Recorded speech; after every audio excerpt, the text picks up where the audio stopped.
sostenible y están contribuyendo a la buena gobernanza de nuestras sociedades. El objetivo de hoy es brindarle a la comunidad científica ecuatoriana una presentación de las principales conclusiones y recomendaciones de su primer informe, abordando también, entre otras cosas, los impactos de la exploración minera y petrolera sobre la biodiversidad y los recursos acuáticos y sobre las personas que viven en la cuenca amazónica. Los y las panelistas, autores del SPA, también tratarán posibles vías de desarrollo sostenible para el bioma. Este evento de hoy tendrá 2 paneles de 20 minutos cada uno, seguido por una ronda de preguntas de 10 minutos. Por favor, utilicen la función del chat para enviar sus preguntas, sus datos de contacto y o material relevante que quisieran compartir. Es un placer en este momento saludar al copresidente del panel, el doctor Carlos Nobre, a quien doy la palabra para que dé el inicio al encuentro. Muchas gracias. Yo voy a hablar portuñol porque yo no hablo español, me disculpen. Pero mucho gusto de hablar con todos ustedes.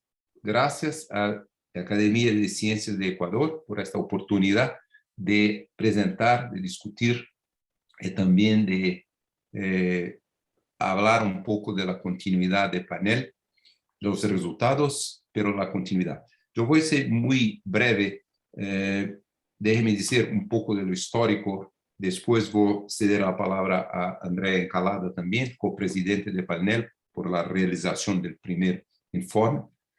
El panel empezó en Nueva York en septiembre de 2019, una iniciativa de Sustainable Development Solution Network de las Naciones Unidas, el profesor Jeffrey Sachs, también Emma Torres, con una iniciativa de hacer un resumen muy importante, un sumario científico de conocimiento que los científicos tienen de Amazonía.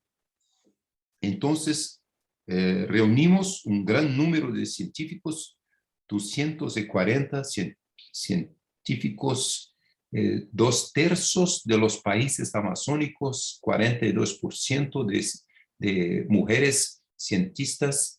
Entonces, este fue un trabajo durante la pandemia, entonces todo virtual, con excepción del lanzamiento del informe en Glasgow, COP26, que fue presencial, virtual y presencial.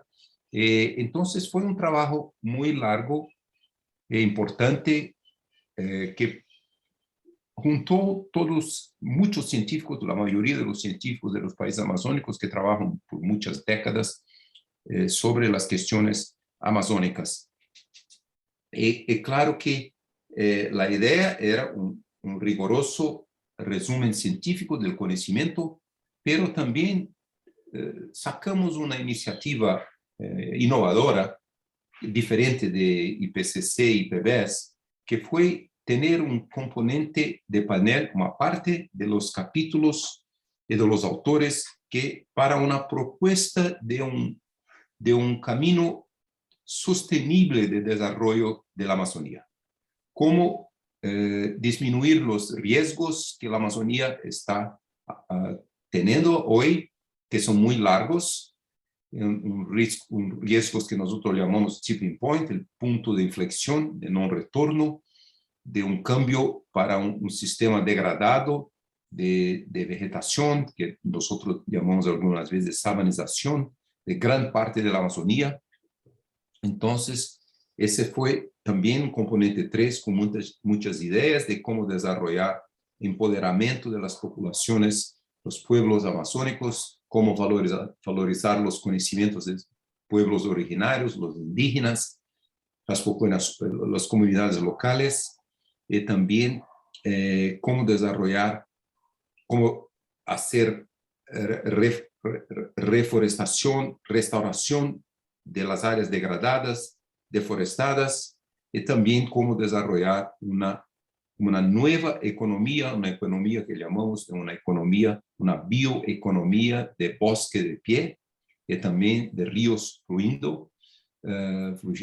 Entonces, un informe muy como 1.300 páginas, muy importante, porque después del lanzamiento en Glasgow hay una repercusión muy sensible de los resultados del panel.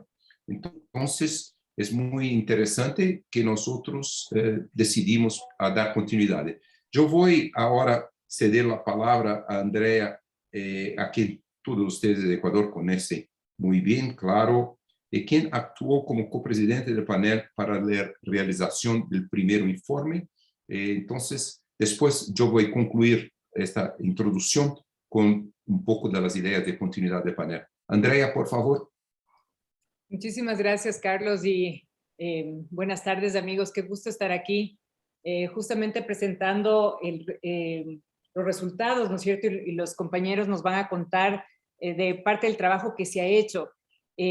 Para mí es una emoción enorme porque, como Carlos les contó, esto nació en el 2019, pero ha sido un trabajo largo. La mayoría fue durante el tiempo de la pandemia, entonces fue complicado por varias razones. Algunos de nosotros caímos enfermos, pero no solo eso, el no vernos era complicado.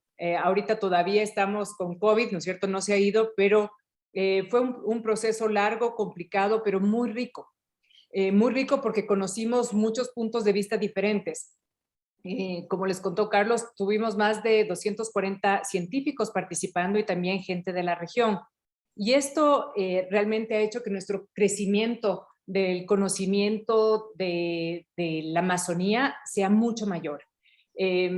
Sabemos cómo funciona, la primera parte del reporte es el funcionamiento, su geología, su evolución, las especies, los seres humanos que han vivido y que todavía viven en la Amazonía. La segunda parte que estaba relacionada completamente con los problemas que tenemos, y ahora vamos a oír algunos de los problemas que nos competen aquí en el Ecuador, pero también en toda la región amazónica. Y la tercera parte, como les contó Carlos, es de las soluciones. ¿Qué soluciones planteamos? Yo creo que este es un punto de partida muy importante porque este esfuerzo ha recopilado toda esta información, ha sistematizado información que ya existía y que estaba esparcida y que ahora se ha juntado. Y ahora es ver adelante cómo hacemos, ¿no es cierto?, con estos hallazgos y cómo aplicamos las soluciones para esta región tan importante para el planeta. Sabemos que no es solo importante localmente ni regionalmente, sino para todo el planeta y cómo esto puede influir realmente en el funcionamiento del mundo. Y yo creo que en ese sentido, tener esta reunión, ¿no es cierto?, con la Academia de Ciencias del Ecuador y con todos los que están interesados en la Amazonía es muy importante porque yo creo que la academia tiene un rol importante en esto.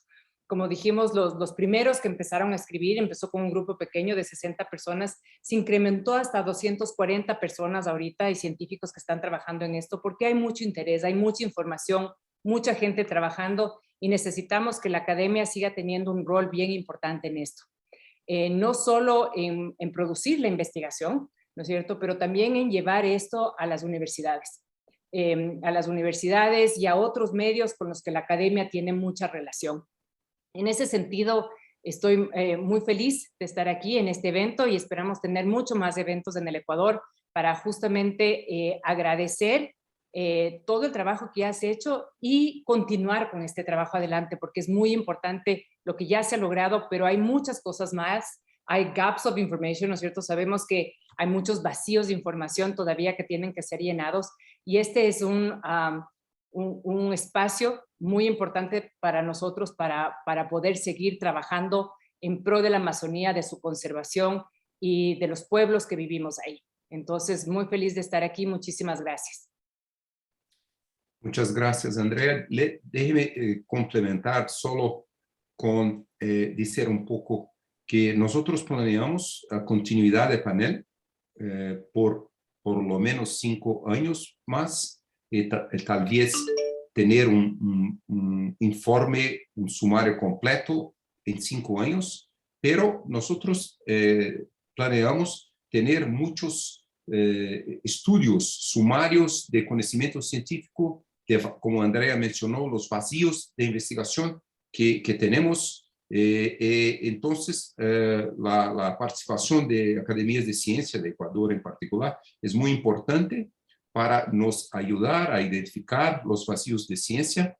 También, Andrea mencionó esto, es muy importante la posibilidad de las academias comunicar a todos, comunicar a la sociedad de los países, a los políticos, al sector empresarial, todos los resultados, las conclusiones del panel. Y también en la segunda parte del panel, nosotros queremos incrementar mucho la participación de científicos de Amazonía.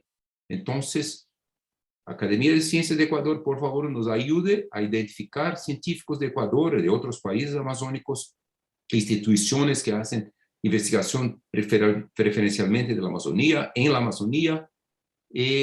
También, por ejemplo, nosotros tuvimos 7 indígenas científicos en esta primera parte del panel. Nosotros queremos aumentar mucho.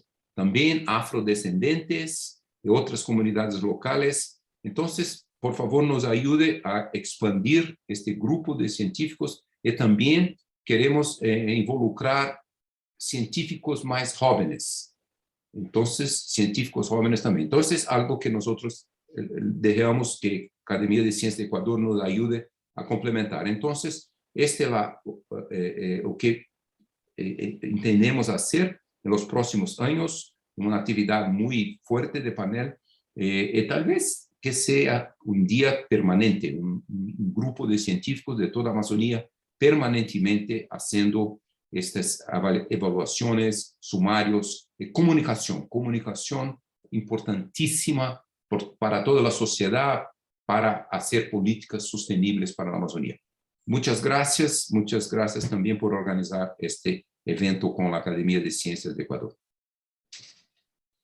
Muchísimas gracias, estimados Carlos y Andrea, por sus palabras de apertura y por mencionar el contexto y la inspiración, ¿no?, detrás del panel, así como indicar los objetivos principales y cómo continuar su labor. Es un honor también contar con la presencia del doctor Ángel Guevara esta tarde, presidente de la Academia de Ciencias del Ecuador y miembro distinguido del Comité Estratégico del SPA, a quien agradecemos su gran apoyo en organizar este evento. Le doy la palabra para que ofrezca un panorama del liderazgo de la comunidad científica al impulsar una agenda de investigación e innovación en la Amazonía. Adelante, Ángel. Muchas gracias, Giovanni. Por favor, me confirman si observan. Sí podemos, Ángel. Gracias. Bien.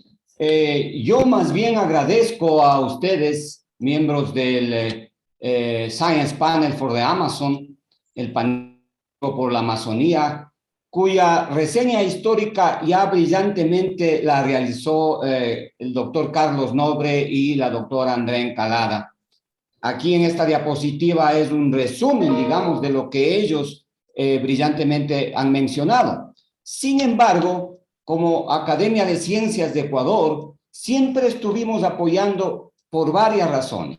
Primero, porque nuestro país está involucrado como uno de los países amazónicos y hemos buscado resaltar en todo momento la actividad, las contribuciones múltiples que ha hecho el panel científico para la Amazonía. Y como ya se mencionó, lo más importante y lo que ha causado mayor impacto hasta el momento es el informe lanzado en la COP26 en Glasgow 2021. Actualmente ese informe es el más profundo y holístico de este tipo sobre la Amazonía. El hecho de que sea holístico hace que el panel proponga que los sistemas físicos, biológicos, sociales, mentales y todas sus propiedades deban ser analizadas en conjunto, no solamente a través de las partes que los componen cada una de esos sistemas. Y por ello, este informe no tiene precedentes, no solo por su contenido científico, sino también por su alcance geográfico, por la inclusión de científicos indígenas y por la transparencia con que se llevó la elaboración de este informe, ya que fue revisado por pares, pasó una consulta pública e inclusive hoy se lo puede catalogar como una enciclopedia completa y actual sobre la Amazonía. Este informe demuestra que los próximos años son cruciales para las transiciones que se requieren para salvar la Amazonía. Este informe es de libre acceso en la página del SPA y hoy para mí es un orgullo que la Academia de Ciencias del Ecuador pueda presentar a varios de los autores de ese informe, que son miembros de nuestra academia, y además de otros profesionales ecuatorianos, también miembros de instituciones educativas de renombre en el país. Ojalá este mensaje llegue, como se ha dicho ya, a aquellos que toman decisiones. Lamentablemente, los políticos no ven este equilibrio y más bien optan por continuar con medidas que no favorecen a mantener o a salvar la Amazonía.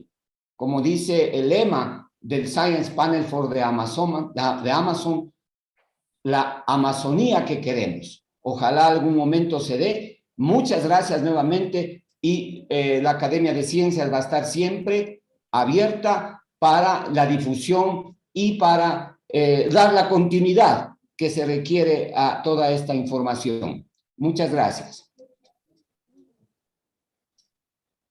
Muchas gracias, Ángel, por su liderazgo y por su colaboración, ¿no? Para con los objetivos tan cruciales del SPA para asegurar una Amazonía sostenible.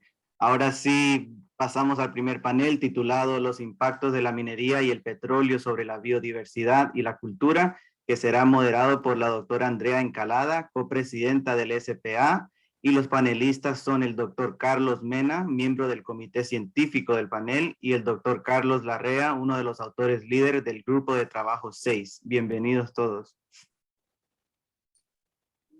Muchísimas gracias. Estamos súper honrados de tener aquí a Carlos Mena y Carlos Larrea con nosotros. Carlos Mena es profesor de la Universidad San Francisco de Quito. También lidera el Galápagos Science Center y el Instituto de Geografía. Y sirvió en el panel como parte del Scientific Committee. Su trabajo fue arduo y ha trabajado muchísimo aquí en la Amazonía ecuatoriana. Y es un placer para nosotros presentarlo ahora. Después presento a Carlos Larrea. Adelante, Carlos. Muchas gracias, André. Voy a compartir mi pantalla. ¿Me confirman si la pueden ver? Sí, Carlos. Ah, no. Perfecto. Espérate. Ya mismo, Carlos, ya mismo. Se está compartiendo, pero no sale completamente todo. Ahí. Ahora sí. Ahí está. Excelente. Muchas gracias. También muchas gracias a los científicos, partes del panel, a la comunidad que nos está viendo en estos momentos. Sí, yo participé en el panel, en el Science Panel for the Amazon en calidad de miembro del comité científico, ¿no?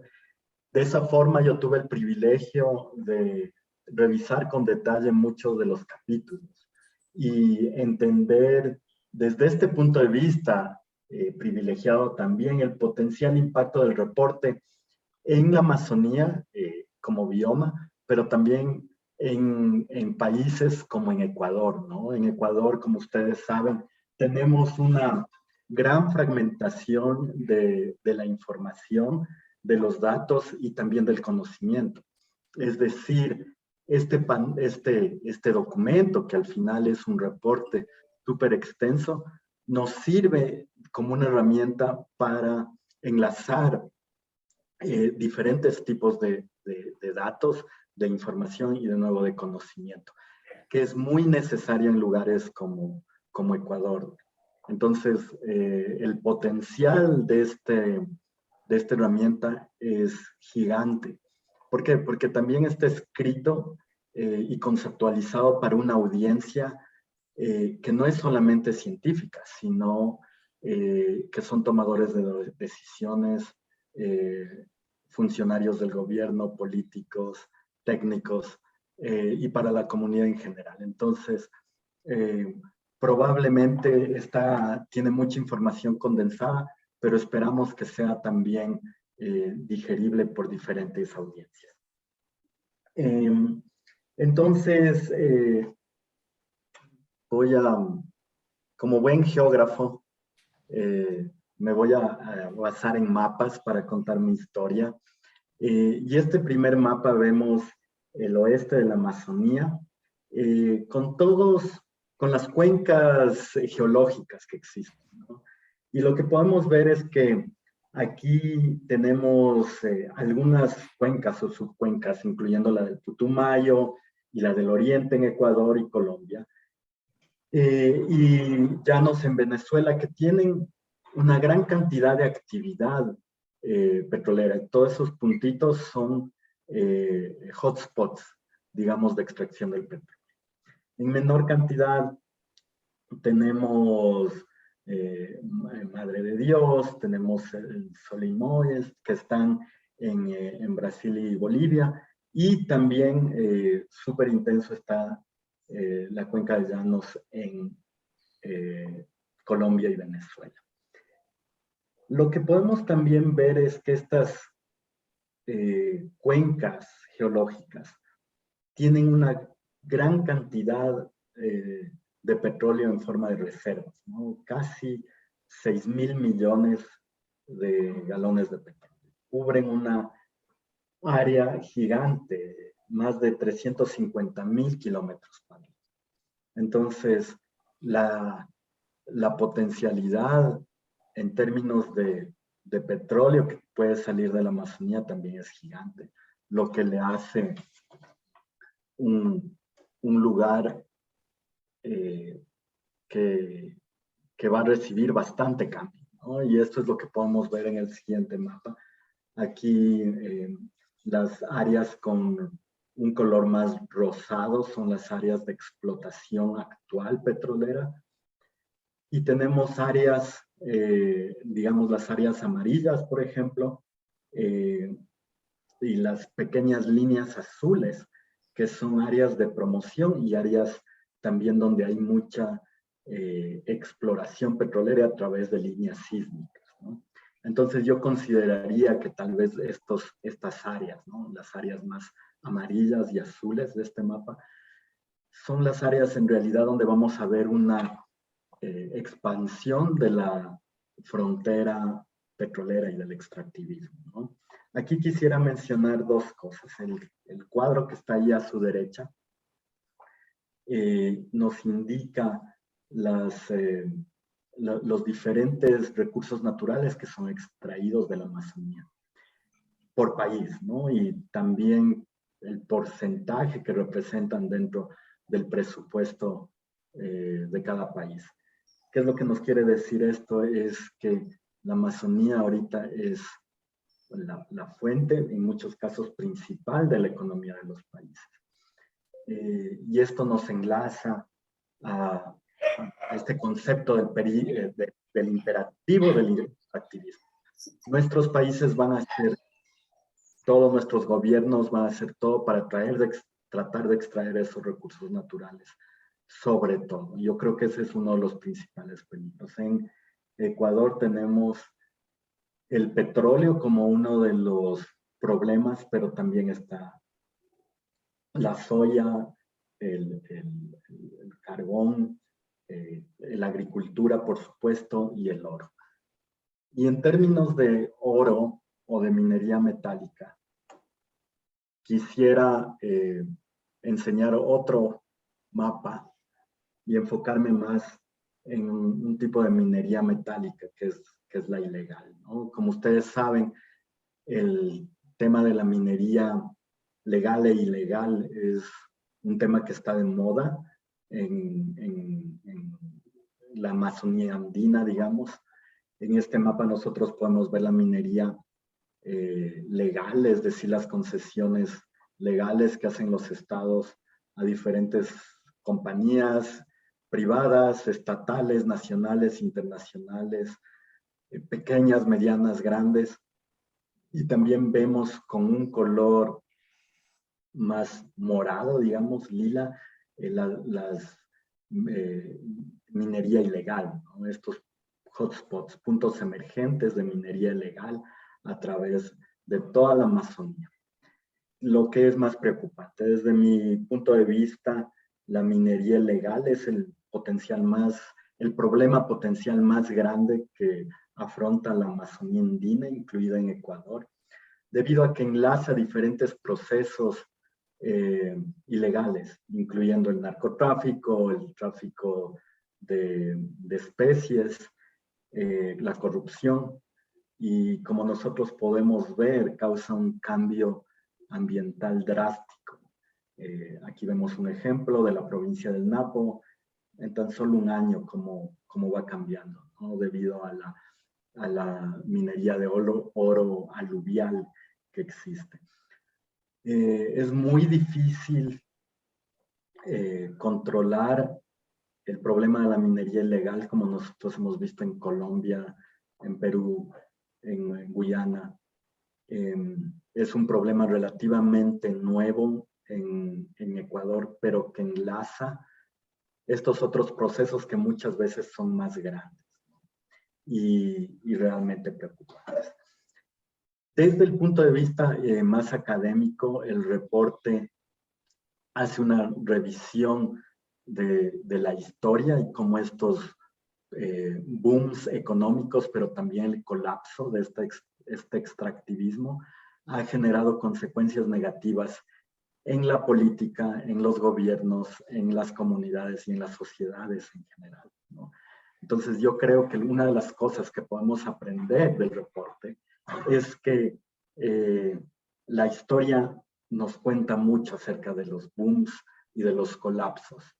El colapso realmente no beneficia a los países, ¿no? Entonces creo que es un buen momento para repensar el discurso político que tenemos desde nuestros gobiernos. Es también un buen momento para concientizar a la industria de cuáles son los mecanismos de la nueva tecnología que existe para generar un desarrollo económico sostenible con los ecosistemas, ¿no? Eso, muchas gracias, Andrea, y le paso la palabra a Carlos. Muchísimas gracias, Carlos. Y solo para recordar a nuestros asistentes que estamos cogiendo preguntas en el chat y vamos a tener una sesión de preguntas después de que Carlos Larrea termine también su presentación, y las preguntas pueden ser para ambos panelistas. Ahora tengo el gusto de presentar al doctor Carlos Larrea. Carlos es profesor investigador de la Universidad Andina Simón Bolívar, también profesor investigador de la Flaxo. Es experto en economía política y también tiene su expertise en salud y desarrollo, y tiene muchísima experiencia en la Amazonía ecuatoriana, en políticas amazónicas, y trabajó algo destacado, que fue asesor técnico de la iniciativa Yasuní ITT. Tiene mucha experiencia y ahora nos va a contar parte del trabajo que ha hecho como uno de los principales autores en el reporte que hicimos. Entonces, Carlos, un gusto tenerte aquí con nosotros. Adelante, por favor. Muchísimas gracias, Andrea. Bueno.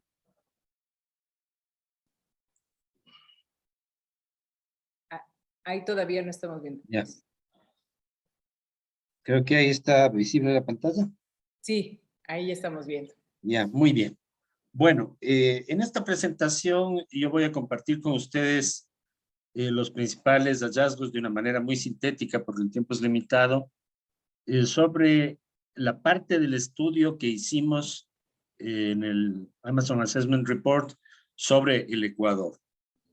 En nuestro capítulo, los capítulos 17 y 18, en realidad, que cogestionamos con María Rosa Murmis, nos dedicamos a estudiar los impactos de la intervención humana en la Amazonía a partir de los años 70. Y lo hicimos por países, casi todos los países tienen alguna referencia, unos más que otros, y sobre el Ecuador hicimos un estudio más o menos detallado en el capítulo 18. Bien, me voy a concentrar en el tema del petróleo, porque como muy claramente lo presentó Carlos Mena, en la Amazonía andina, en realidad, el impacto de la actividad petrolera es muy fuerte y posiblemente el país que mejor refleje la relación entre petróleo y sustentabilidad y lo que se llama desarrollo en la Amazonía es el Ecuador. Bueno, Ecuador comenzó a exportar petróleo en 1972. Ahora cumplimos 50 años de extracción petrolera en la Amazonía ecuatoriana. Desde aquel entonces, el petróleo se convirtió en la columna vertebral de la economía. Aquí tenemos en el gráfico podemos apreciar algunos de los resultados económicos. Aquí lo que tenemos es la evolución del Producto Interno Bruto, o sea, del ingreso por habitante en el país. Ciertamente la economía ha sido enormemente inestable desde el inicio de la extracción petrolera que está planteado aquí en 1972. Actualmente estamos enfrentando una crisis muy fuerte desde el colapso de los precios petroleros en 2014 y hemos tenido épocas de muy acelerado crecimiento que han correspondido a las épocas en las que el petróleo ha tenido una tendencia ascendente y muy pronunciada y al mismo tiempo crisis muy profundas como la que se ve entre 1982 y 2002. En fin, un crecimiento inestable, en promedio bajo, una mínima diversificación productiva. El Ecuador sigue siendo uno de los países que más porcentaje tiene de exportación de productos primarios, supera el 85% y eso no ha cambiado en los 50 años de extracción petrolera. A nivel nacional encontramos una tendencia a una distribución social muy débil. No ha disminuido la desigualdad social en el Ecuador. La pobreza persiste. Actualmente, más o menos 1 de cada 3 ecuatorianos vive bajo la línea de pobreza. El subempleo estructural afecta casi la mitad de la población. En resumen, después de 50 años de extracción petrolera, los problemas sociales no se han resuelto. Han avanzado, evidentemente, el Ecuador ha tenido grandes transformaciones, pero no en beneficio del país o de las grandes masas de la población. El impacto ambiental del petróleo ha sido enorme, y a eso vamos. En este mapa en rojo se presenta la deforestación asociada a la extracción petrolera en la Amazonía Norte. En el panel científico amazónico se calculó los porcentajes de deforestación acumulada en los 8 países y un territorio que conforman la Amazonía, y el Ecuador estaba en segundo lugar, solamente después de Brasil, con un 13% de pérdida. Lo cual, tomando en cuenta el periodo corto que estamos analizando de menos de un medio siglo, es enorme. La Amazonía además continúa siendo la región más pobre del Ecuador. Y cuando analizamos a nivel de desarrollo local muy detallado, las condiciones de vida, encontramos que en las áreas petroleras las condiciones de vida son inferiores a las correspondientes áreas no petroleras, tanto en el área urbana como rural. Y luego hicimos un modelo matemático que está presentado en la lámina siguiente. No los voy a presentar en detalle porque sería bastante largo. Fue un modelo autorregresivo espacial sobre desarrollo local en la Amazonía, tomando en cuenta condiciones variables intervinientes que pueden controlar la situación, como la cercanía a los mercados, la fertilidad del suelo, el porcentaje de área intervenida, etcétera. Y lo que se encuentra, lamentablemente, es que el impacto neto de la cercanía o la presencia de pozos petroleros en las localidades es negativo. Esto quiere decir que prevalecen los impactos negativos sobre los positivos, como puede ser la participación, el excedente, inversiones públicas, etcétera, y los impactos de la contaminación y de otros efectos negativos de la actividad petrolera, el aumento de la delincuencia, etcétera, sobrepasan los resultados positivos. O sea, el petróleo tiene una contribución negativa a la mejora en las condiciones de vida de la población en la Amazonía. Y esto realmente es muy preocupante, ya que es el eje fundamental de la economía nacional. Una parte muy importante, creo que se comparte además con lo evidenciado para todos los estudios nacionales que presentamos, que fueron principalmente Brasil, Colombia, Ecuador y en menor detalle Perú, Venezuela, Bolivia. Algo sobre las Guyanas, es que el modelo que actualmente sigue la Amazonía, la cuenca amazónica en general, ciertamente es un modelo de desarrollo desigual. Es un modelo socialmente excluyente que tiende a reforzar las desigualdades que tiende a crear situaciones de alta conflictividad y es un modelo ambientalmente depredador. En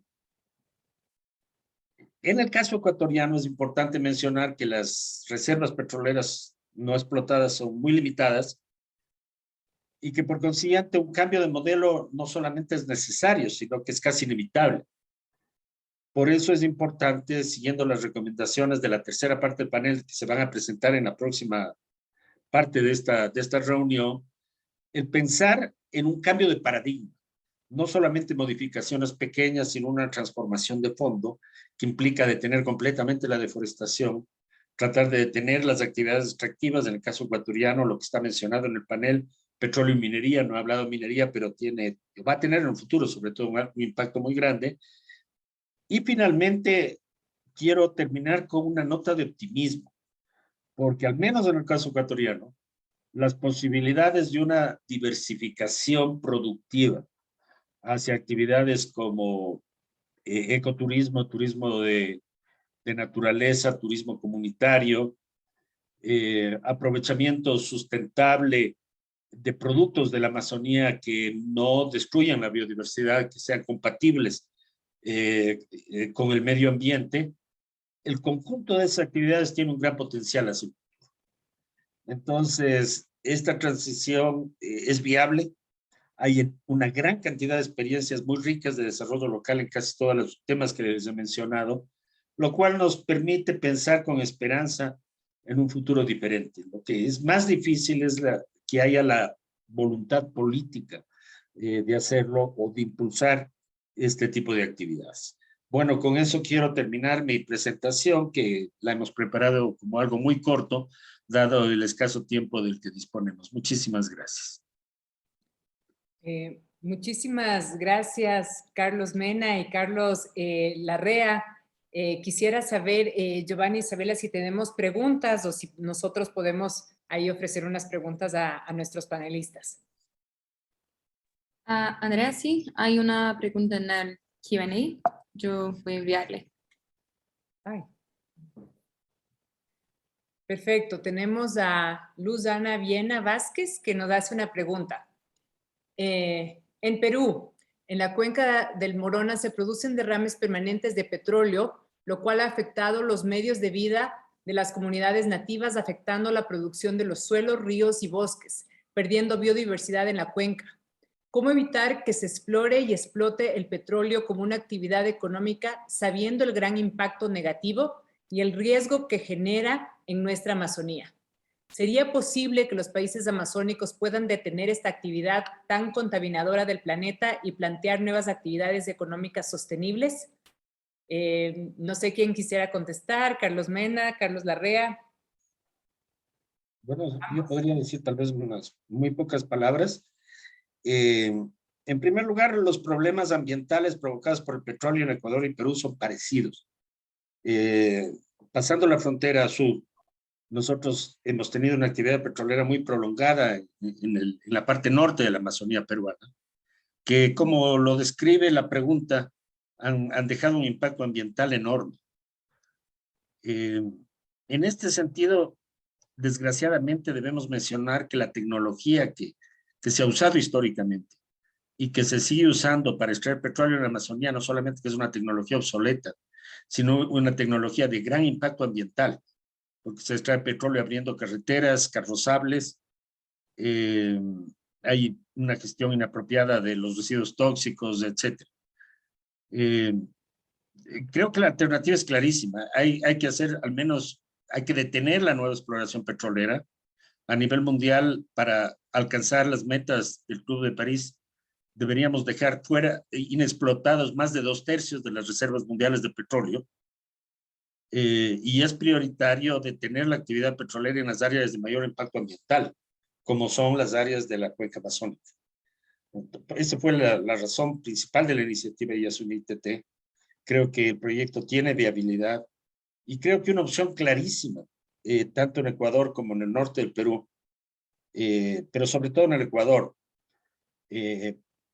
es detener la construcción de vías vinculadas normalmente al petróleo y a la minería y detener dramáticamente la deforestación.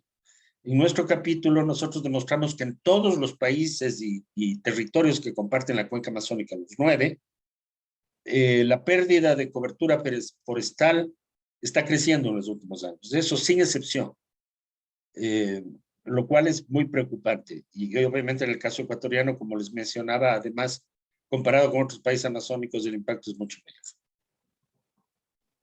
Gracias, Carlos. Carlos Mena. Yo concuerdo con Carlos en el sentido de que de las mejores opciones que tenemos es mantener las reservas bajo el suelo, ¿no? Bajo distintos mecanismos. Yo creo que ahora existen muchas voluntades políticas, digamos, ya fuera de la Amazonía también, que quizás antes no existían. También creo que existe un compromiso mucho más grande de comunidades que están alejadas de la Amazonía, pero que tienen también gran peso, por ejemplo, en las ciudades, no solamente en las capitales, pero en las ciudades grandes y medianas de los países. Y yo creo que esa es una de las soluciones, ¿no? Algo que es necesario, que debemos generar, que son las condiciones para que esto se ocurra, es especialmente mejorar el capital social de las comunidades, ¿no? La cohesión de los habitantes de estas áreas. Y eso muchas veces no es posible, primero por la política local que existe, pero también de la manera como actúan las empresas legales o ilegales relacionadas con el petróleo, con la minería, donde su primer paso es romper esta cohesión social que existe, ¿no? Entonces yo creo que ahí es mucho del trabajo que tenemos, es mejorar este capital social, la cohesión social que existe, en nuestro caso, en el Oriente Ecuatoriano. Muchísimas gracias.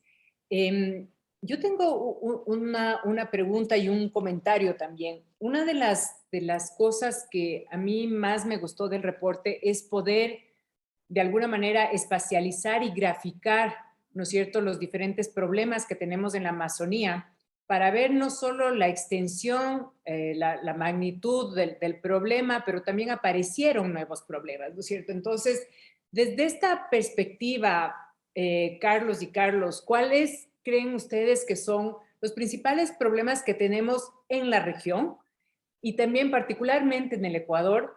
Y basado en ese análisis, ¿no es cierto?, ¿qué sugerirían ustedes de estos vacíos de información, sobre todo científica, ahorita que estamos hablando aquí con la academia, que nosotros deberíamos tratar de investigar para poder resolver y ofrecer, ¿no es cierto?, datos, información y soluciones, ¿no es cierto?, para estos problemas que hemos visto que ahora están espacializados en el mapa? ¿Qué proponen ustedes que debería ser como que estas siguientes líneas, si quieren, de investigación en temas críticos relacionados con los problemas de la Amazonía ecuatoriana? Quizás yo puedo empezar. En general, yo creo que tenemos que preocuparnos mucho de los enlaces, ¿no? De las conexiones. La conexión entre actividad extractiva y otras actividades ilegales, ¿no? Entonces, por ejemplo, minería y narcotráfico. Tenemos que entender mejor cómo funciona eso, minería y corrupción. Tenemos que entender cómo funciona la deforestación con la emergencia de enfermedades infecciosas, cómo funciona la deforestación con cambio climático local. Entonces son esas conexiones donde nos falta mucha investigación, nos falta entender dónde ocurren estos procesos. Estos años hemos sido buenos describiendo procesos, describiendo patrones, pero nos hemos olvidado de las conexiones que existen entre diferentes procesos. Yo creo que nuestros países están muy bien preparados para estudiar mejor esas conexiones y informar de mejor manera a las autoridades, a los mismos pobladores, al mundo de lo que está pasando. Gracias, Carlos. Bueno, respondiendo a la pregunta, me parece que sobre las prioridades yo pensaría que hay una tendencia histórica que comenzó desde la fundación de la República hasta ahora de no pensar en la Amazonía, de concebir la Amazonía como un territorio marginal, como un territorio aislado, como un territorio vacío y como una especie de fuente inagotable de recursos. Eso todavía prevalece. Nosotros creo que debemos tomar en cuenta como país la enorme cantidad de beneficios y servicios ambientales que presta la Amazonía. Por eso es tan importante el rol de la Amazonía como proveedor de lluvias, como regulador del clima en el país. La Amazonía representa la mitad del territorio nacional. Esto es algo bastante importante. Yo creo que su función en la regulación del clima es muy importante. Carlos Nobre hablaba de un tipping point, de un punto de no retorno. En el caso de la Amazonía andina, eso puede no ser tan inminente porque tenemos más pluviosidad, pero sigue siendo un peligro porque el grado de intervención es enorme. Entonces, creo que es fundamental apropiarse de la Amazonía en el sentido de ver la importancia para toda la sociedad ecuatoriana, de mantenerla, de cuidarla, de preservar su biodiversidad. La biodiversidad de la Amazonía es todavía muy poco conocida. Hay excelentes centros de investigación, uno que tiene la misma Universidad de San Francisco en Tiputini, que es extraordinario, otro que tiene la Universidad Católica, pero fuera del Parque Nacional Yasuní, muy poco se conoce sobre la biodiversidad de la Amazonía. Necesitamos ampliar mucho más la investigación en ese sentido. Y siguiendo lo que dice Carlos Mena, nosotros debemos entender cómo detener la deforestación. Yo creo que eso es algo fundamental, incluyendo las actividades ilegales, porque esta tendencia a volver ilegal en la Amazonía con una combinación de extracción ilegal de oro, narcotráfico y otras formas de violencia que ha sido tan grave en la Amazonía andina, se está generalizando y no está avanzando. Digamos, y eso es sumamente grave. Creo que estamos en el límite o cerca del límite. Ese es uno de los mensajes en general del informe, y por eso es muy importante apropiarnos del problema y tratar de cambiar de rumbo. Me parece que en ese sentido la Academia Nacional de Ciencias del Ecuador puede hacer mucho, porque normalmente los políticos no nos hacen mucho caso. Digamos, en general, la ciencia va por un lado y las recomendaciones de los políticos van por otro. Debemos de alguna manera tratar de integrar esos dos mundos y que la toma de decisiones políticas de alguna manera se haga con alguna base científica. Muchísimas gracias, Carlos. Giovanni, no sé cómo vamos con el tiempo. Yo tengo 2 preguntas más aquí que no sé si puedo hacer todavía o ya no tenemos mucho tiempo y tenemos que pasar a la siguiente fase. Tenemos tiempo, Andrea. Sí, tenemos. Maravilloso. Tengo una pregunta de Ángel Guevara. Dice, en Ecuador en ocasiones las concesiones para minería y extracción de petróleo ha desencadenado conflictos legales en los cuales las comunidades indígenas han debido enfrentarlos por años. Estas soluciones jurídicas legales, junto con las evidencias científicas, ¿podrán controlar los daños de la Amazonía?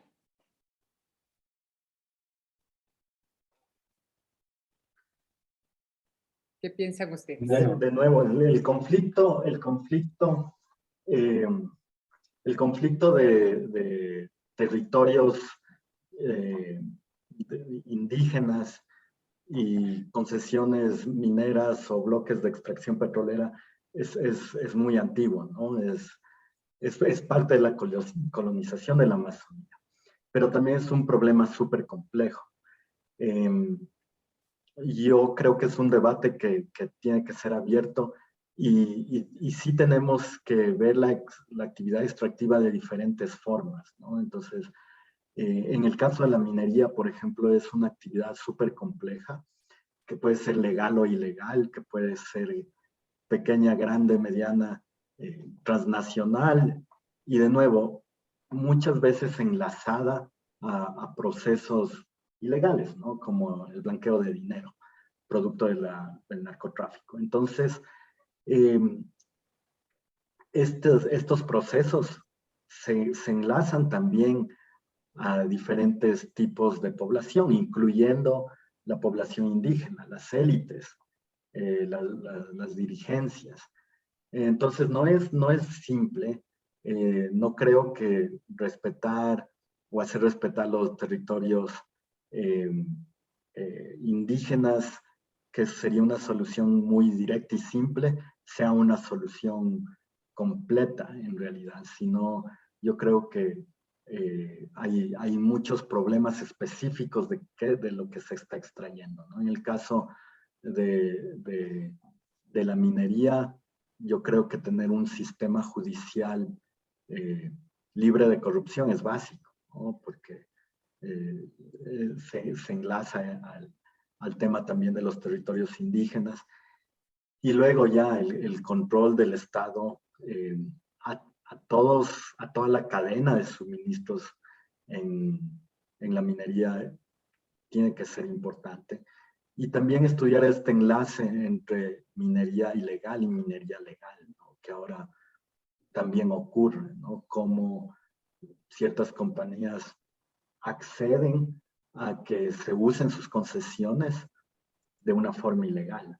Entonces, el problema es más complejo, que yo creería que va más allá de defender o no un cierto espacio.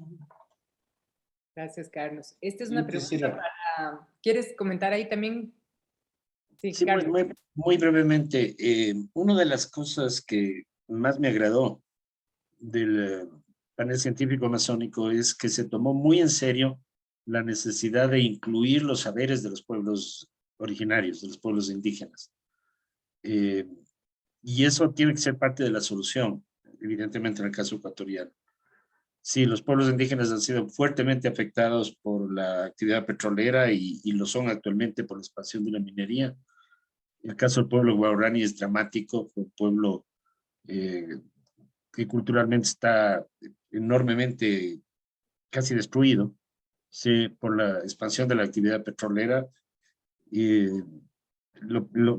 Hay situaciones también muy difíciles con los shuar en la Amazonía Sur por la expansión minera, pero al mismo tiempo creo que es muy importante reivindicar lo que nos pueden dar los indígenas.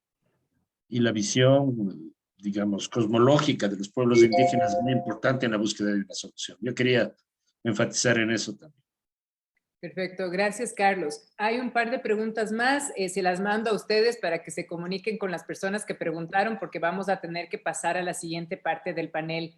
Muchísimas gracias, Carlos Mena, Carlos Larrea, por sus presentaciones y espero que esto genere muchos más cuestionamientos, preguntas, y ahora que estamos hablando de estos vacíos de información, podemos conversar entre nosotros para seguir adelante. Gracias a los dos. Muchas gracias, Andrea y doctor Mena, doctor Larrea, por sus presentaciones tan informativas con fuerte enfoque localizado, ¿no?, de las problemáticas de este panel temático y por sus valiosas recomendaciones urgentes. Y también a la audiencia por sus preguntas y comentarios muy relevantes. Ahora sí pasamos y daremos inicio al segundo panel titulado Soluciones Sostenibles y los Retos a Superar, que será moderado por el doctor Juan Manuel Guayasamín, quien es autor líder del Grupo de Trabajo 1, y las panelistas son la doctora María Rosa Murmis, autora de varios capítulos del informe, y la doctora Belén Páez, una de las autoras líderes del capítulo 34 del informe. Adelante, Juan. Muchas gracias, Giovanni. Qué gusto verles a todos en este espacio de discusión. Bueno, primero voy a presentar un poquito el trabajo que han hecho tanto María Rosa Murmis como Belén Páez. Vamos a empezar con María Rosa. Ella es profesora investigadora de la Universidad Andina Simón Bolívar, acá en Ecuador, y tiene experiencia en sostenibilidad, en bioeconomía. Tiene trabajos también sobre este caso que por muchos años fue bien interesante, el caso del Yasuní Tete, de tratar de mantener todo ese petróleo bajo tierra. Y bueno, tal vez a Belén la presento justo antes de su exposición. Entonces, demos inicio contigo, María Rosa. Bienvenida, qué gusto poder tenerte aquí en este panel.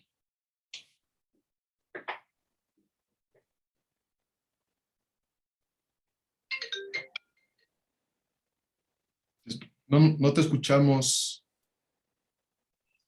Estás en el micrófono. Perdón, estoy teniendo dificultades para compartir la pantalla. Voy a intentarlo nuevamente. Me pregunta who can share. Y Yo puedo compartir para ti. listo, solucionémoslo de esa forma. Perfecto. Te voy diciendo cuando quiero cambiar de diapositiva.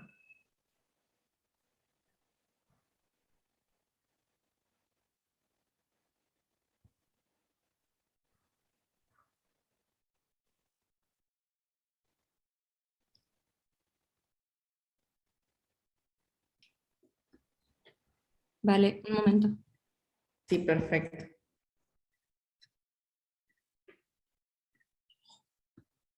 Siempre pasan estas cosas. Siempre, es impresionante. Sí, sí. Por una razón, también no consigo compartir mi pantalla, pero un momento. O, bueno, como alternativa podemos iniciar con Belén, tal vez. Exacto. Vamos a ver si lo solucionamos mientras tanto.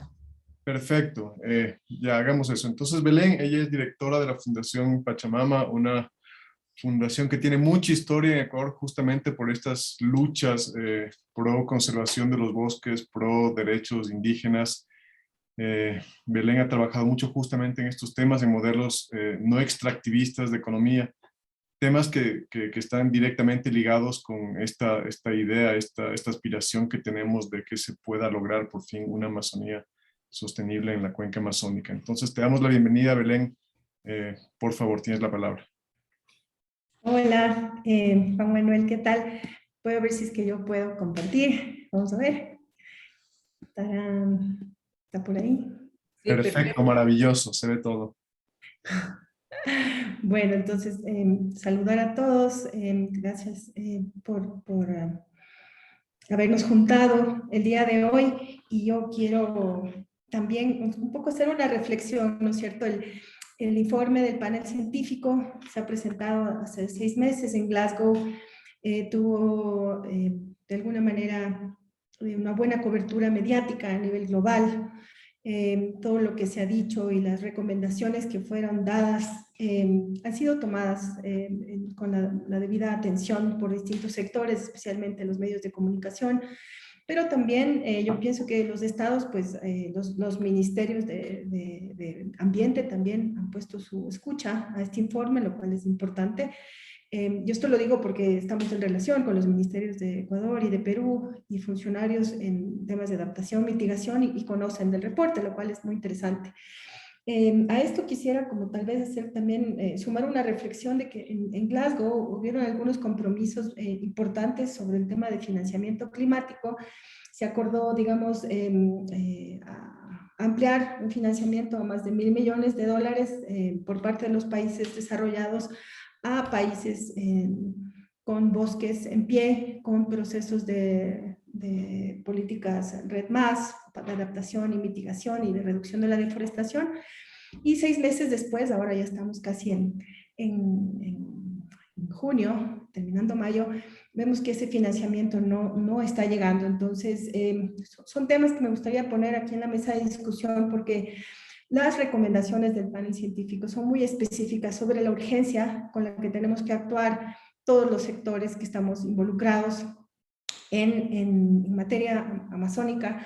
Y si también nos referimos al Acuerdo de París, ¿no es cierto?, en donde habla sobre la importancia de hacer que los flujos financieros lleguen a las políticas públicas y a su vez a los territorios, esto es algo que está tardando mucho. Entonces dejo eso como un antecedente frente a la presentación que voy a hacer hoy.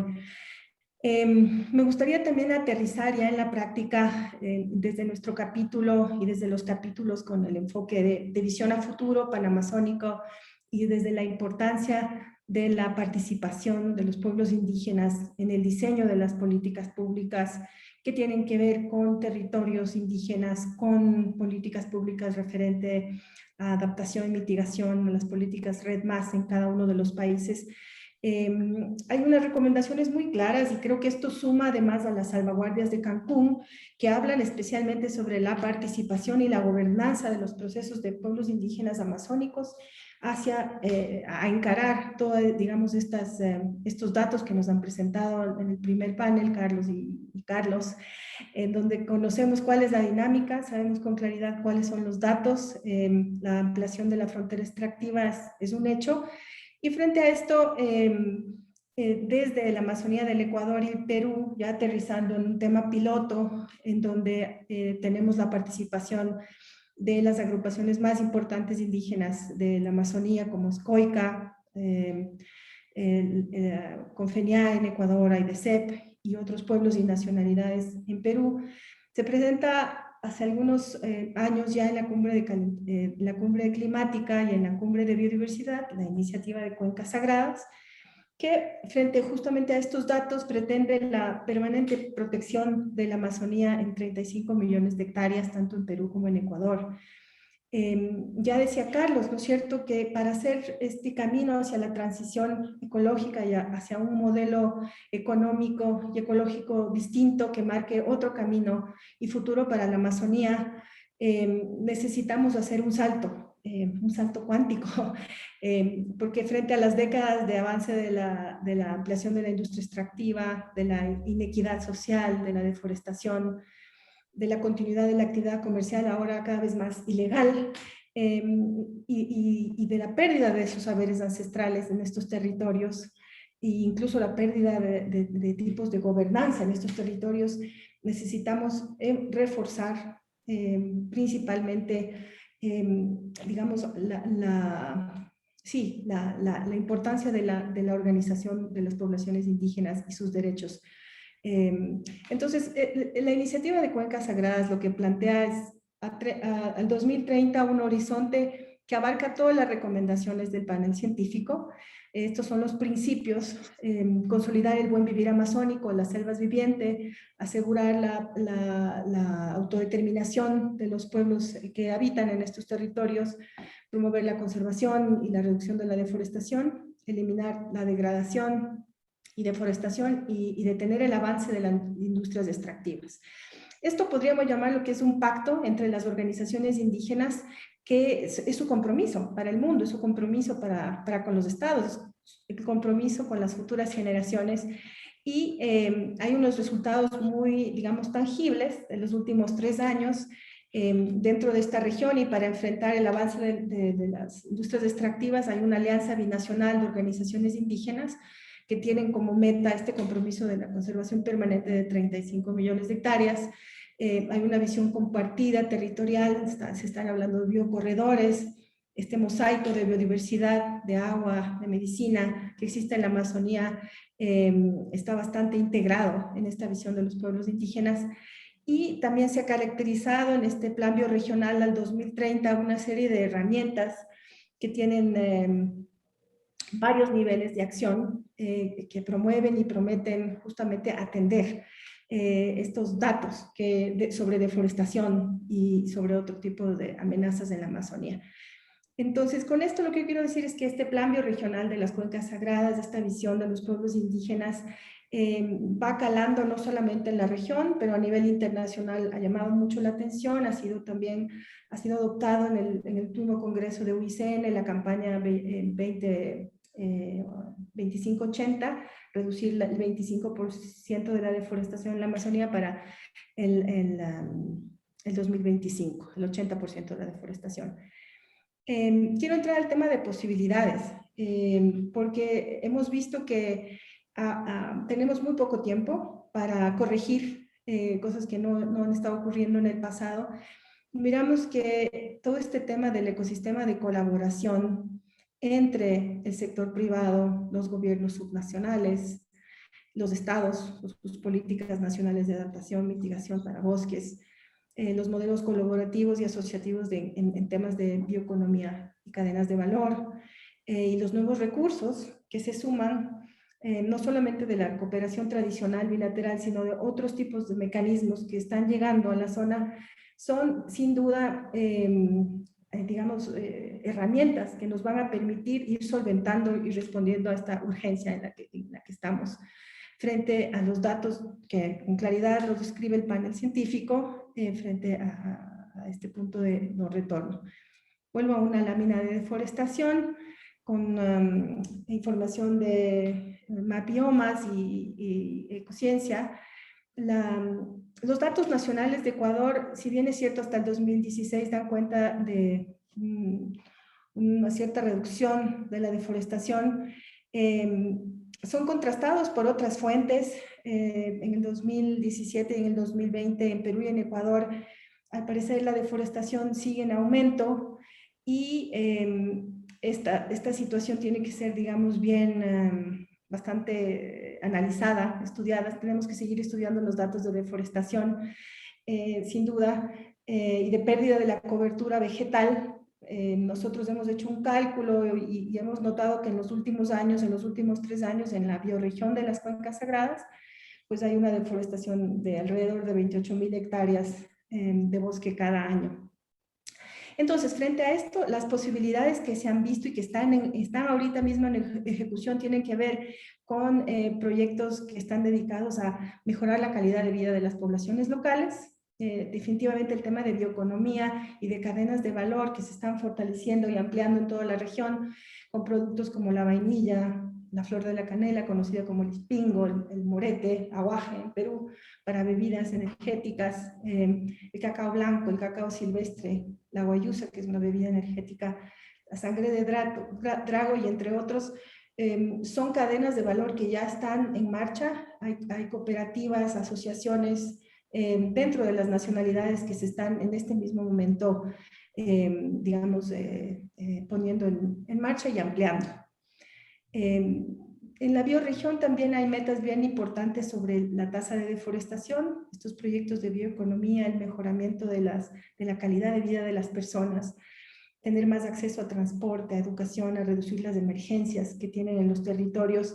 Sin duda van a apoyar al tema de reducir la deforestación y los planes de manejo que son parte de la visión indígena, que están, digamos, ahí definidos con un principio que es no deforestar, pero tampoco dar ampliación a las fronteras petroleras. Y la respuesta es que muchas de las poblaciones locales están enfocadas en el tema de bioeconomía y esto es lo que está sucediendo.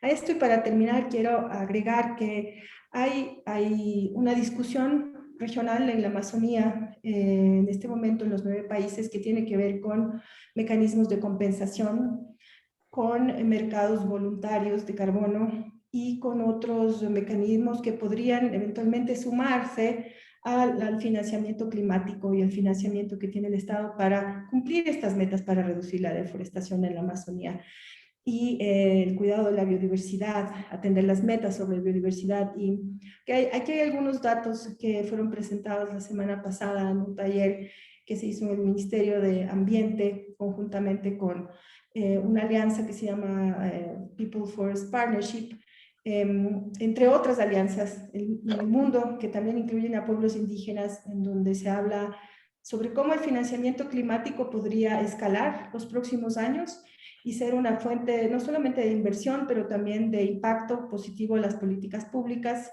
si es que se da a nivel jurisdiccional, pero también si es que el enfoque es invertir a los planes de vida en los territorios indígenas. Esto también podría, digamos, hacer un giro frente a las metas y agilitar los procesos de metas en cuanto a reducción de la deforestación. También los mecanismos de compensación o financiamiento como mercados voluntarios eventualmente podrían servir al Estado para decidir ir frenando la ampliación de la minería a gran escala, la ampliación de la frontera petrolera, y entonces buscar alternativas de mecanismos de financiamiento. Creo que es una de las condiciones para escalar y atender estas amenazas que estamos enfrentando. Me quedo ahí. Gracias. Muchas gracias, Belén. Qué interesante todo lo que nos comentas. Hay varias preguntas. Me dicen que seguramente tendremos tiempo tal vez para 2. Veamos cómo nos va. La primera es el COVID, la guerra en Ucrania y otras crisis han restado atención y recursos para alcanzar los ODS. ¿cómo cree que podemos centrar nuestra atención en esta agenda? Juan, Dime. quizás podremos oír María antes de las preguntas, ¿o? Yo pensaba que tal vez hacer las preguntas ahorita en base a lo que expuso Belén y después de que María exponga su parte, las preguntas las dirigimos a María Rosa. No sé si están de acuerdo.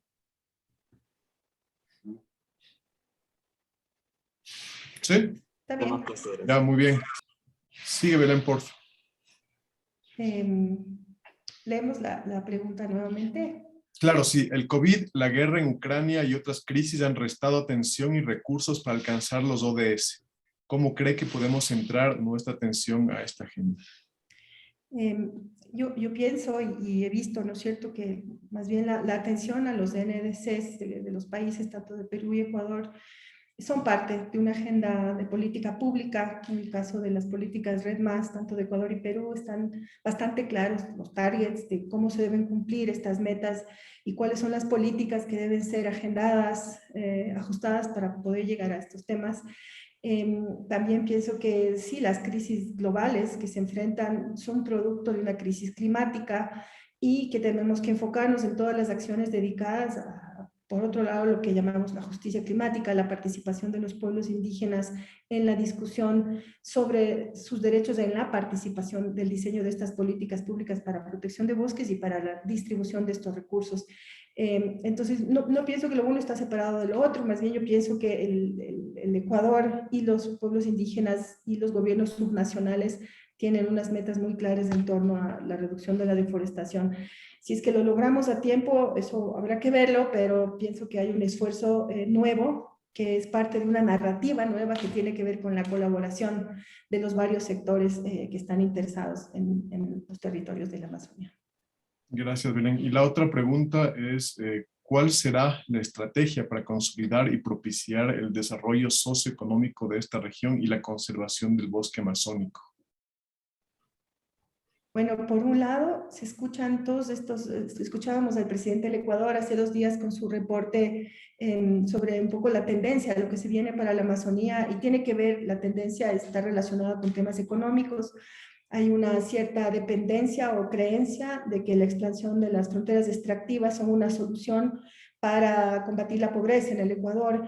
Y por otro lado, lo que los movimientos sociales y lo que digamos, los movimientos indígenas están tratando de discutir en este momento con el presidente presentando propuestas, es hablarles sobre las posibilidades de una transición ecológica hacia un modelo económico basado no en la destrucción, pero en la vida, a partir de este reconocimiento de la importancia de la Amazonía para el mundo. Entonces pienso que estamos en un proceso que no va a durar 1 año, 3, tal vez es 1 década, pero estamos en esa construcción desde los movimientos sociales, desde un entendimiento también del sector privado responsable, desde las empresas las cadenas de valor de los superfoods en el mundo entero están siendo, digamos, más atractivas. Y en este sentido, lo que había hace un momento, los nuevos mecanismos de financiación y compensación podrían dar una salida económica no solamente a los NDCs y los targets de reducción de deforestación en la Amazonía, pero a la economía del Ecuador. Muchas gracias, Belén. Ahora sí, pasamos a María Rosa Muniz. Ya se solucionó, ¿no es cierto? Se solucionaron los problemas. Creo que sí, esto lo tenemos que probar ahora. Gracias. Bueno, entonces María Rosa, como mencionaba, ella es profesora e investigadora de la Universidad Andina Simón Bolívar. Tienes la palabra, María Rosa. Bueno, muchas gracias por esta oportunidad de estar aquí. Soy la primera que habla que se nota que no es ecuatoriana, pero quiero decir que, bueno, viví varios años en el Ecuador y lo tengo adoptado como país del corazón absolutamente. Hace varios años, cuando me enteré que Carlos Larrea, quien conocía de cuando viví en Ecuador, era director técnico de la iniciativa Yasuní, me acerqué en un viaje al Ecuador y le dije, yo absolutamente tengo que trabajar en esto, y bueno, y desde ahí tenemos un intercambio científico muy fructífero y ha sido un honor ser parte de esto.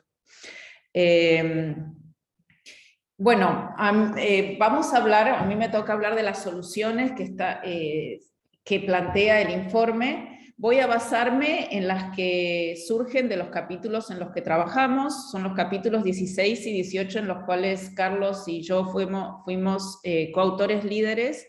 También trabajé en los capítulos 25 y 26 que tienen que ver con los SDGs y los Objetivos de Desarrollo Sostenible y la visión para la Amazonía. Y quisiera resaltar el número de personas que colaboraron en estos capítulos. Están listados en la filmina y eso da una idea de la escala del trabajo, no solo en estos capítulos, sino en el informe en su totalidad, que tuvieron, también cada capítulo fue la autoría y colaboración de muchas personas. Así que acá quiero reconocer a los que trabajaron con nosotros. La próxima, por favor. Bueno, los primeros dos capítulos con los que trabajamos con Carlos son parte de la segunda parte del informe, que es una parte más bien de diagnóstico, pero de ella surgen recomendaciones, y estos capítulos se basan en los vínculos entre la globalización, el extractivismo y lo que está pasando en la Amazonía a nivel de exclusión social. El diagnóstico básicamente es que la Amazonía, como mencionó Carlos en el caso de Ecuador, pero es un fenómeno generalizado, está caracterizada por inequidad y pobreza, a pesar de que desde hace varias décadas es parte de un proceso de globalización, de atención a los mercados, de un proceso económico de mercados globales, a veces para el mercado interno, también para el mercado internacional, pero un proceso de economía de mercado que tiene manifestaciones locales, pero es importante ver que si bien hay manifestaciones diferentes según los países, es un proceso generalizado de la región. Y dentro de la historia del desarrollo de la región ha habido siempre una lucha, digamos, entre visiones de desarrollistas, de extractivistas y visiones conservacionistas, y esta lucha ha redundado en lo que tenemos ahora. O sea, el informe lo que en realidad nos plantea es que se necesita una vía diferente de consolidación de un modelo alternativo, porque el modelo actual no ha logrado soluciones. Entonces, esta necesidad de consolidar un nuevo modelo yo señalo ahí que está en la parte 3, acá voy a resumirla, pero básicamente se basa en una visión de la bioeconomía. Se redunda en una economía de la foresta en pie y los ríos que fluyen. Y esto es importante resaltarlo, porque la bioeconomía, como se presenta hoy, la bioeconomía es una respuesta al cambio climático que está muy de moda en este momento, pero no siempre es una economía de los ecosistemas en pie y de los ríos que fluyen. Es una economía que puede llegar a ser extractiva, ¿no? Es la industrialización, la sustitución de los combustibles fósiles por productos biológicos, pero que pueden ser, podemos deforestar y producir un cultivo para la bioeconomía. Entonces es muy importante, como planteo, entender que esta bioeconomía que está planteando el informe es una bioeconomía muy especial que involucra la conservación del ecosistema. Lo que también vimos a raíz del estudio es que las políticas de sustentabilidad deben estar enmarcadas en políticas de Estado y en políticas de negocios. La política de sustentabilidad aislada, que no se incorpora dentro de las líneas de operación de los estados y que no se incorpora en las líneas principales de operación de los negocios, no en el Departamento de Medio Ambiente, sino en los criterios principales de las decisiones de los negocios, no funcionan, tienen que ser incorporadas. Y hay un ejemplo muy importante, que es el ejemplo de las políticas que lograron una reducción de la deforestación en Brasil entre los años de 2005 y 2012, que fue de una escala del 84%, en la que esto se logró a través justamente de una política que venía con la impronta desde la presidencia, o sea, el liderazgo venía desde la presidencia y involucraba a todas las áreas del Estado. O sea, no solo el Ministerio de Ambiente, sino todas las áreas productivas fueron involucradas en encontrar una solución a la deforestación. Se hicieron políticas transversales en todas las áreas del Estado y del sector privado, se hicieron planes de desarrollo regionales y también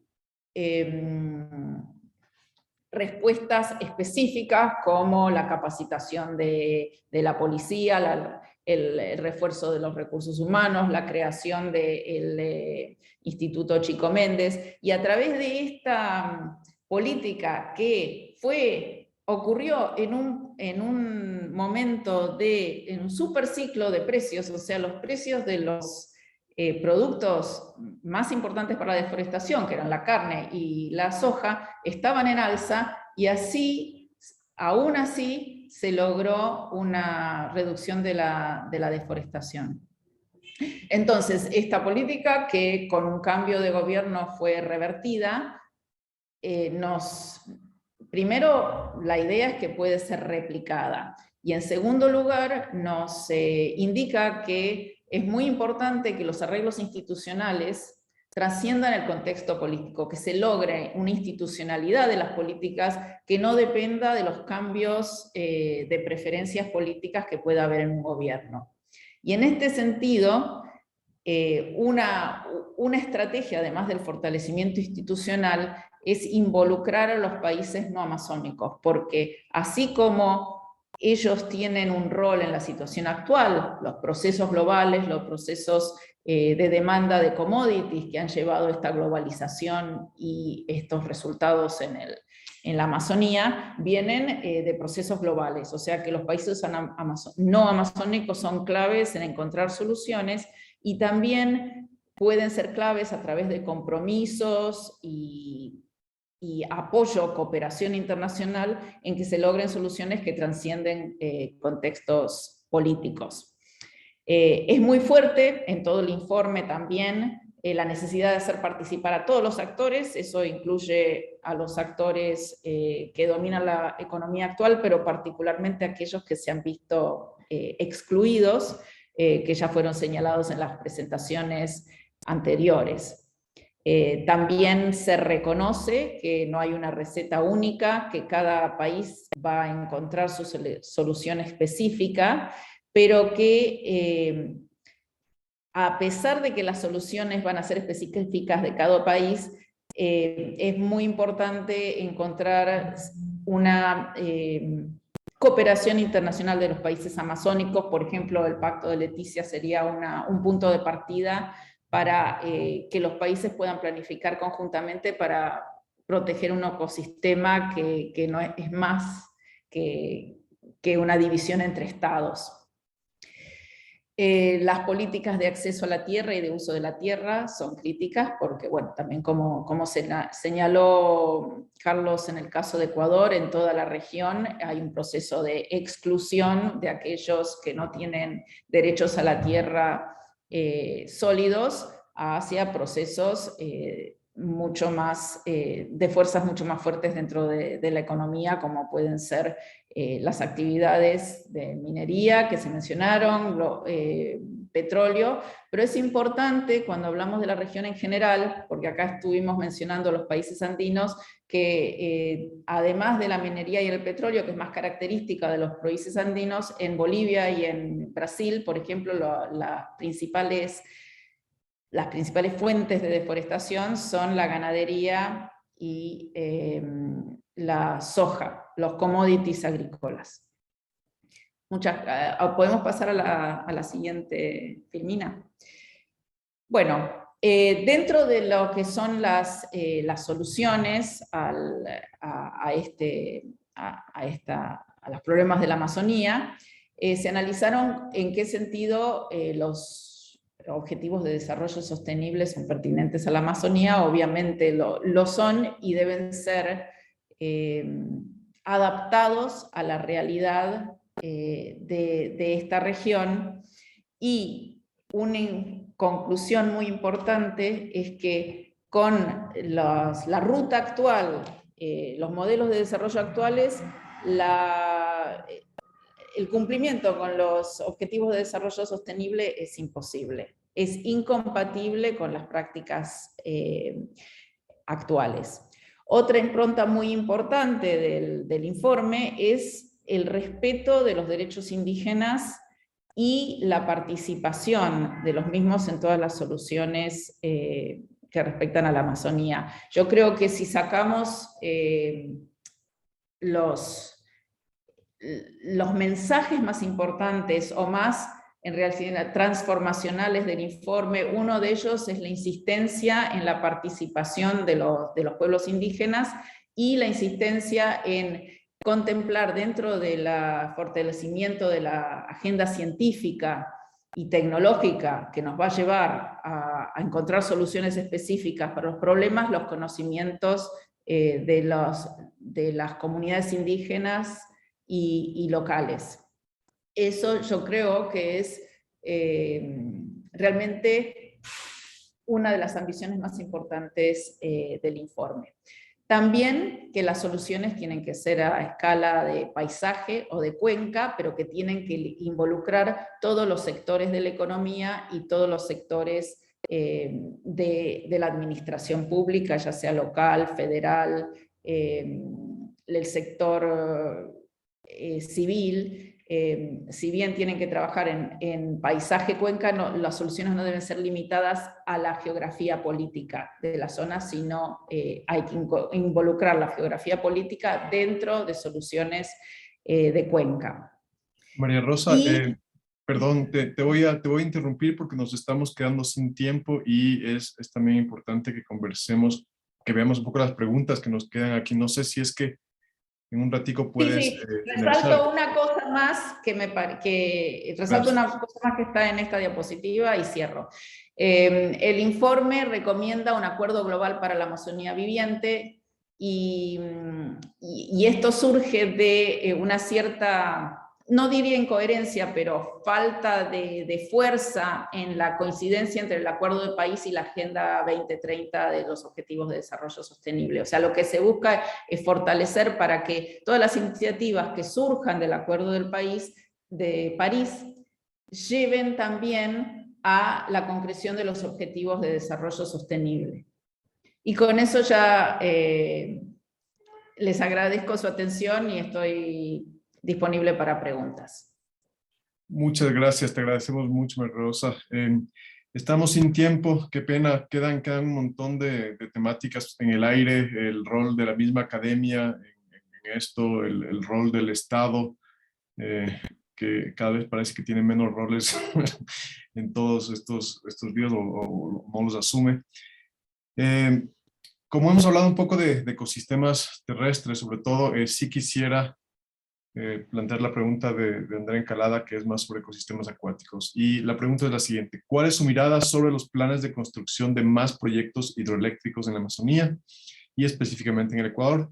¿Qué opciones tenemos los ecuatorianos como nuevas formas de generación eléctrica que sea menos destructiva, más sustentable y que ayuden a la conservación de los ecosistemas acuáticos y terrestres en la Amazonía?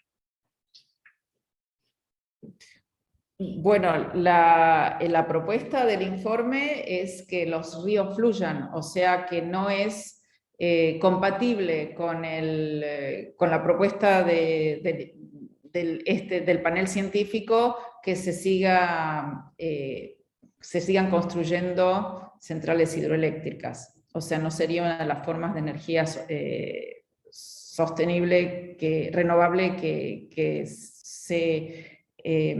compatible con el informe. Ahora, existen otras formas serían las otras energías renovables, la energía solar, la bioenergía, que tendría que ser una bioenergía basada en los residuos y no en la producción de cultivos energéticos.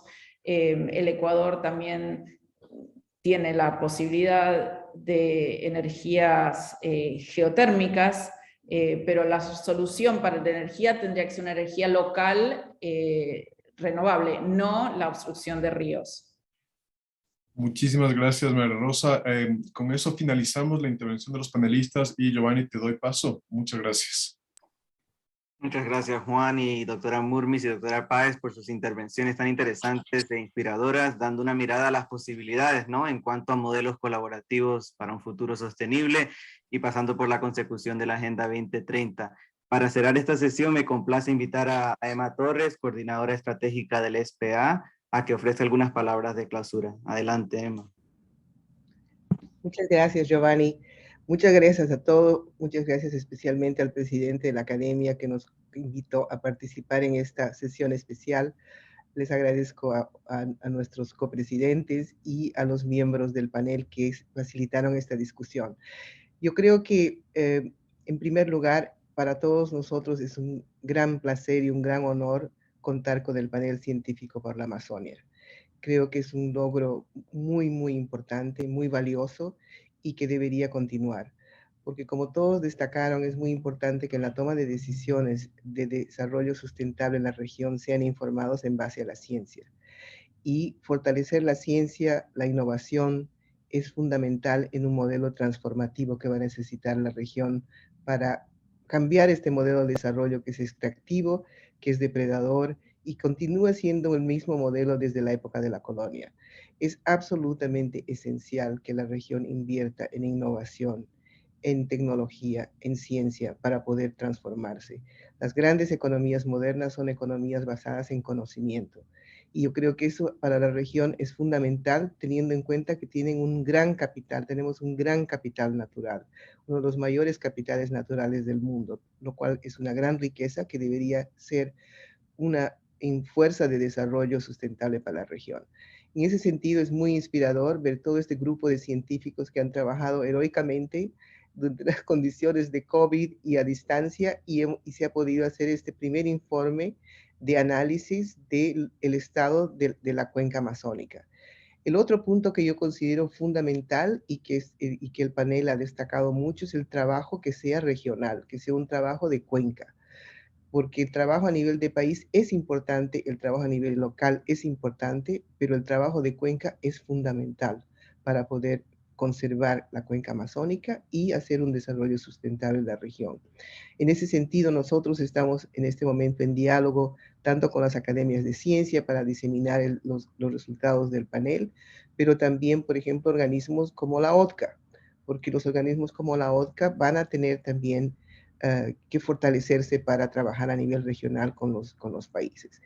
Hacia el futuro vemos un diálogo muy cercano con las academias de ciencia y les agradecemos a todas ellas que nos han apoyado desde el inicio para poder realmente colaborar en una agenda de investigación, en formar nuevos científicos.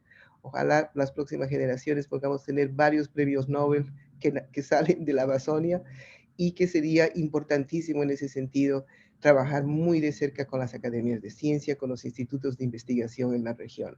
Tenemos una agenda ambiciosa porque ustedes, los científicos, han propuesto una agenda ambiciosa y yo creo que tenemos que avanzar en ese sentido. Y el trabajo que también es muy importante, que yo lo destaco en muchas de las presentaciones de que hacemos, es de que ha sido multidisciplinario y ha involucrado mucho al conocimiento de los pueblos indígenas y que también, como decía Carlos Nobre inicialmente, hay que inclusive fortalecer aún más. Tenemos una agenda ambiciosa, una agenda muy importante, pero también una agenda que es importante y urgente ahora. Alguien preguntó sobre el tema de COVID y yo quiero decir, yo estoy trabajando en la Secretaría de Lancet Commission sobre COVID-19 y la presión que va a haber en nuestros países va a ser muy fuerte después de COVID y de la presión fiscal y de la guerra, etcétera, etcétera. La presión en el Amazonas va a ser muy fuerte, tanto pues de los recursos de petróleo como la agricultura, etcétera, etcétera. Entonces son las academias de ciencia, son los científicos que tienen que estar en la vanguardia de demandar de que realmente es un momento crítico para conservar la Amazonia para el futuro de nuestros países y para el desarrollo sustentable de la región. Les agradezco mucho y como les decía Carlos, estamos abocados en que el panel continúe y que continúe en trabajos ya mucho más cortos, mucho más precisos en términos de los vacíos que existen, y que podamos seguir contando con el apoyo de la Academia de Ciencias del Ecuador en este sentido. Muchísimas gracias a todos y muchas gracias a todos los que han facilitado la organización de esta reunión. Gracias, Emma, por tu liderazgo y a los moderadores y a todo el equipo de la Secretaría Técnica por participar en esta primera sesión de diálogo. Los esperamos en eventos venideros del SPA y estén atentos a la nota sobre el evento del día de hoy. Ha sido un placer compartir con ustedes. Hasta la próxima. Muchas gracias. Luego. Entonces, un abrazo. Gracias. Hasta luego. Gracias, gracias. Gracias a todos. Hasta luego. Andrea. Muchas gracias. Chao, María José.